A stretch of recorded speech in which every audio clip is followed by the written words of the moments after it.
You're with Julian on the Brown Note and a review of the latest David Fincher movie, Mank. One of the last reviews of the year, as next week I'll be doing my roundup of my top and worst, best and worst films of the year. Now, David Fincher is one of the most preeminent directors in America. He's been a bit up and down for me. I saw Alien 3 recently and I was very surprised by how bad it was. He has completely disowned that film, his debut, and it wasn't his fault anyway. It was destroyed before it even got near him. But he went on a run of very interesting films that posited him as a vanguard of the zeitgeist. It was amazing. Seven, obviously. The Game was a bit of a misfire, but such an interesting film. And the pinnacle came with Fight Club. In a way, for me, he dropped off after that. And he's never sort of been at that level again. Fight Club's one of my favourite films of all time. Panic Room was just a non-entity of a film. It was like he just did a Hollywood project. And this kind of put Fincher in the mould of he's as good as the project he gets given or he chooses. And sometimes they're amazing and sometimes they're just perfunctory. And that was perfunctory. Zodiac was really interesting. Bit overrated by fans now. Curious Case of Benjamin Button was him going for an Oscar, and I think it's his worst film. I think it's terrible. I struggle to watch it. He came back again with one of the best films of the last decade, The Social Network, which was absolutely incredible. And then he went and did a remake of a film I didn't like anyway, The Girl with the Dragon Tattoo. And it was identical to the original foreign version, and I didn't like either. I thought it was very, very perfunctory. Another studio-led film by numbers, really. And Gone Girl comes back with much better material, the book Gone Girl, and that was a brilliant film. I absolutely loved that. Well, he's come back now after a 6-year break with Mank, and it's a very, very filmic world. We say that the Oscars, Hollywood loves to reward films, about filmmakers, and everything like that. It's catnip to them. So it would seem to be the biggest Oscar bait this side of Hillbilly Elegy, which I gave a 0 to last week. But in a very different way, because this is a much more art house take. This isn't, sort of lavish Great Gatsby land. It's a much more personal and art house film. The screenplay was written by his father, who passed away, Jack Fincher, back in 2003, and he wanted to make it after The Game. Didn't have the clout to do so, but he does now, and because he wanted to film it in black and white for a start. So he has done so now, and it is a very unusual story in that it takes on the making of Citizen Kane, the Orson Welles classic from around 1940, which has often been regarded as the greatest film ever made and celebrated as such. I don't think it is quite there. I think that technically everything about it is amazing, but it doesn't quite have a soul. To me, something like Casablanca is so much more human, or Vertigo is so much more psychologically interesting. But obvious a masterpiece, an obvious 10 out of 10 film. You can't really knock it for anything. It just doesn't have that human element for me. But the making of it, where Orson Welles was this wonder kid that came to Hollywood and never quite lived up to the promise of Citizen Kane since. This takes a very interesting route, which is focusing on the writer who is regarded more than anyone else in Hollywood as defining that era, the golden era of the 1930s and 40s of very witty scripts, pithy responses, very, very sort of sharp back and forth banter. That's from him, Herman Mankiewicz, played by Gary Oldman here in one of the best roles I've seen him in, to be honest. It's a fantastic character to play. And it shows him bedridden after an accident in an automobile, being given 60 days to write the screenplay for Citizen Kane, which would go on to win both him and Orson Welles an Oscar, the only Oscar that Citizen Kane won out of about 14 nominations. And famously, it was about the newspaper tycoon William Randolph Hearst and his mistress, and they tried to block the film at every stage from being released. What we get is him referring back to his life throughout the 1930s, him becoming friends with William Randolph Hearst and his mistress, played here in, I think, an Oscar nomination, definite for me. Amanda Seyfried is magnificent. She's never been better as Marion Davies, who was a very interesting character, a very intelligent woman who was rubbished by the film Citizen Kane as being a laughingstock, which was a big bone of contention because she wasn't like that in real life. And according to this film, she was a really close friend of Herman Mankiewicz, who had a lot of respect for her, so he kind of did the dirty on her here. William Randolph Hearst himself had been a very socialist-leaning guy, but in his later years he turned to being an arch-Republican and very conservative, and pretty much used his newspaper empire to take down a man called Upton Sinclair, who we don't know enough about these days. I love the fact that that's in this film.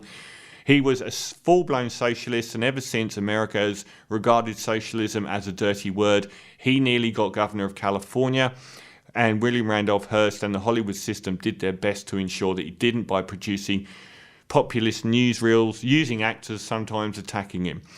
Now, this is the bedrock of the film. It follows Herman Mankiewicz. At the end of his career, he never wrote another prominent screenplay after this film, doing the dirty on some of the most powerful people and some of his friends and things that affected his family by writing the screenplay to Citizen Kane.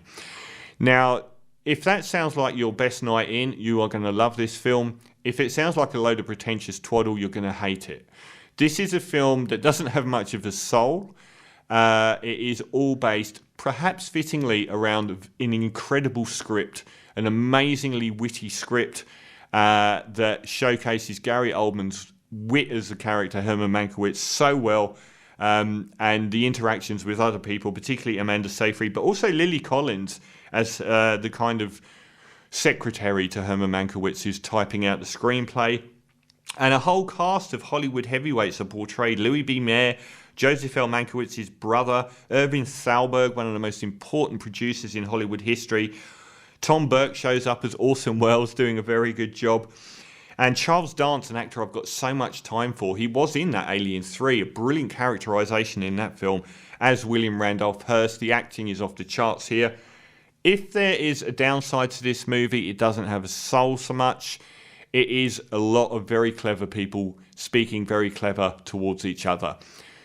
Now, that could be a problem for a lot of people watching this movie who might just find it pretentious. It's shot in black and white quite beautifully. Eric Messerschmidt, funnily enough, is the guy who shot it.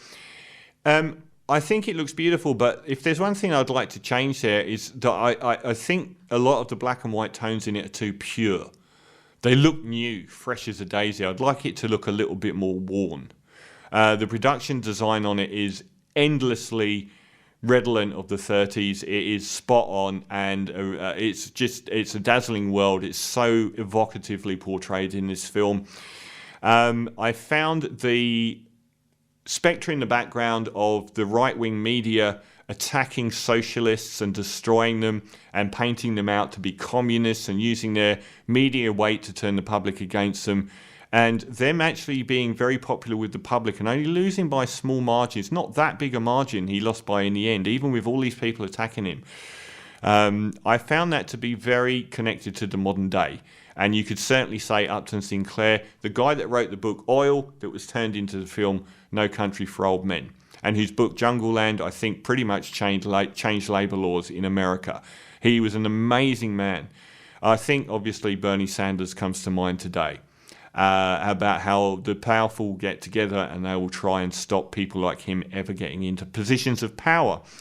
The other thing that's major in this film is how William Randolph Hearst himself was this kind of socialist and failed to get into government and turned on these kind of people and turned on Upton Sinclair. And in the pivotal scene, Gary Oldman goes to a dinner and has this scene that apparently took 100 takes to do, where he drunkenly and vomits on his shoes. He's so drunk.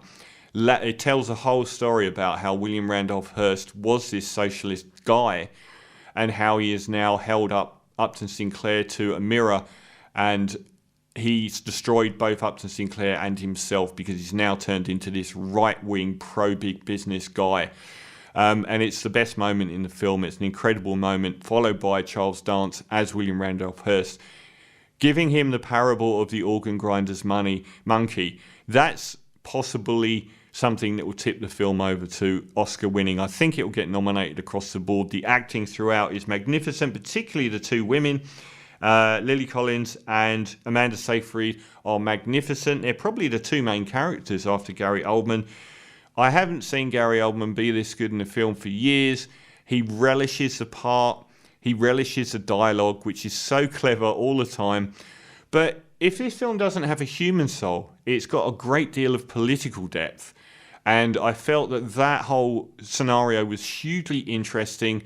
The way that America lambasted and demonized socialism at the expense of the working man and going through the Great Depression as well, and the way that right-wing media continues to do so to this day, even in our own country, in Australia, they did it to Bill Shorten. They'll get on board any time they can. I found it a rich, slightly too long, perhaps, experience, but then the back third is really, really good. It's the middle where it kind of drifts off a little bit. Like I said, if everything I've described it to be so far is something that you find fascinating, you'll love it. And I loved it.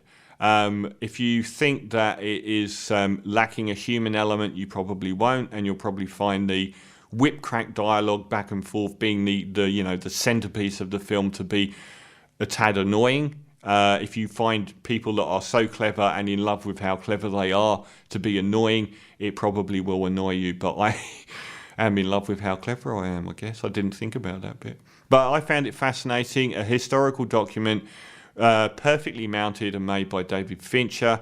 And it's great to see him going off into weird areas like this, where it's such an obtuse story, yet it has so much relevance to the modern day. So I'm going to give Mank a 9 out of 10. Only the second film this year I've given that to. I don't know if it won't be my number one film of the year, I don't think.